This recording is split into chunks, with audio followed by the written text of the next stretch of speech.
To set the stage for our next conversation, I just want you to watch this from a year ago. Well, that was a very emotional decision. At a certain point, we felt like we already hit the bottom, but each new day brought us something new in terms of bottoms, and we just thought that we can't, run the business in a calm and safe place. So we decided to run it from somewhere else.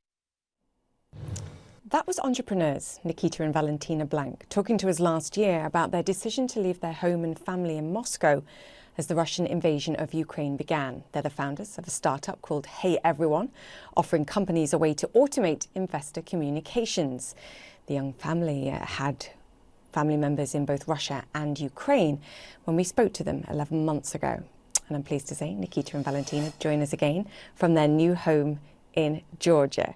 Guys, it's great to have you back on the show and a huge privilege to be able to have this conversation. And I can say the smiles, I think, say everything. It's a challenging time, but welcome to the show. Nikita, let me start with you. Do you feel a greater sense of stability? How are you doing 1 year on?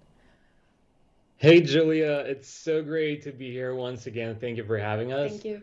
Well, I don't know about stability. It definitely feels a bit stable. We are able to kind of see through more than 10 minutes ahead of us, and that is amazing. That's probably why that's why we're smiling. So, Yeah. yeah. Managing expectations there. Valentina, come in here too, because I think the thing that I remembered most about our conversation was the fact that you have family in Russia, you had family in Ukraine. There were sort of terrible, heartbreaking decisions having to be made on all sides, and particularly taking your daughter away from her family too. How are you doing? How is she doing? Part of my family in Ukraine, they just went to Germany, and as for us, as for our daughter, it was complicated to settle down in new places and just to have conversation with your daughter, where are we, what we are doing, and so on. And we just moved on and tried to have a kindergarten for daughter and just to get used to this environment. Yeah, but she's a smart girl. She kind of, understands everything, and she's so amazing. I mean, she's been so supportive as well. Even as I mean, I'm looking at that picture, she's just absolutely adorable. You mean her Thank you. resilience is surprising you? Well, she's a part of us, so Yeah. it's kind of what we were anticipating, but we are pleasantly surprised, as if you want. Nikita, what about your family that's still in Moscow? Do you have conversations Yeah. about what's going on? And you said to me a year ago, look, we want to build this business, and we were in Moscow because there was a vibrant startup community, and you had family to provide support to you, and you just didn't feel like you had a future there as entrepreneurs, never mind anything else. Talk to me about those conversations and whether you even talk about the ongoing war situation. Right. So, I like to think that it's very important to have your close ones and your family on your side and have that feeling that they have your back every second of at every point in time. So, we try not to talk about these things in order to not disrupt our own relationship. So this time, like specifically at this time, it's very important to have that support. So we try to just keep simple human relationships, and that's the most important thing. That's what we focus on. So yeah, hope that answers your question. And regarding Moscow and ourselves building the startup out there, it wouldn't make sense anyway because our client base is mostly in the U.S. So kind of our mindset is already in the U.S. and we're kind of in the process of relocating to the U.S. Yeah, I heard a not so well kept secret that you've applied for an O1 visa, which is extraordinary person visa, We to come haven't to the applied. United States. We're in the process. You're in the Yeah, process. Yeah, Yeah. the paperwork's about this thick, allegedly. Yeah. Talk to me about that then. Any sense of timing? Assume once that comes through, fingers crossed it comes through, you'll look to move to the United States, because it has been a year and you've made incredible progress with the company too, despite the tough situation. Right. So regarding the timing, asking a Russian person about the timing is, I know, we're back to that 10-minute window. I know. Right. So hopefully it happens this year, and I believe that we'll definitely relocate this year. I've personally traveled to New York back in December. It was amazing. I spent, I think, more than a month out there.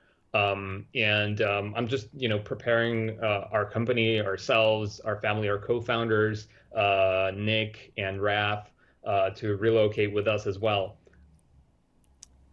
I can see how excited you are. You're bouncing around. I mean, it's sort of irresistible, I think, your energy and your optimism, which is very admirable too. Do you worry about having a Russian passport?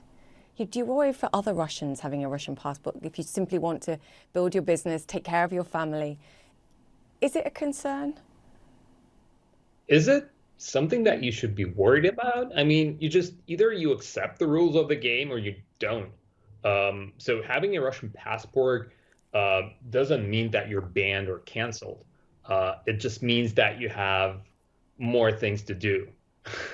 Yeah. In order to get to your goals.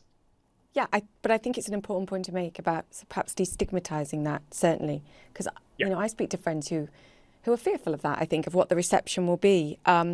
Valentina, I know you're focusing on taking care of your family, of building a business. Do you ever think about when the war will end and whether you eventually go back, or is the next 10 minutes, as Nikita pointed out, just focused on the United States and what the immediate future brings?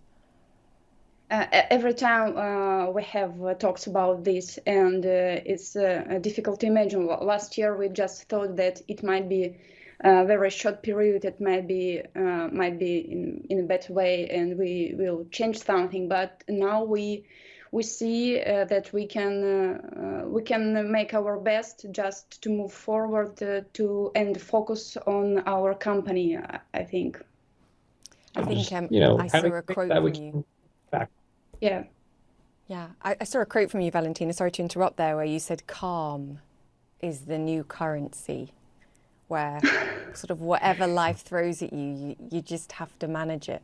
I think that's the message.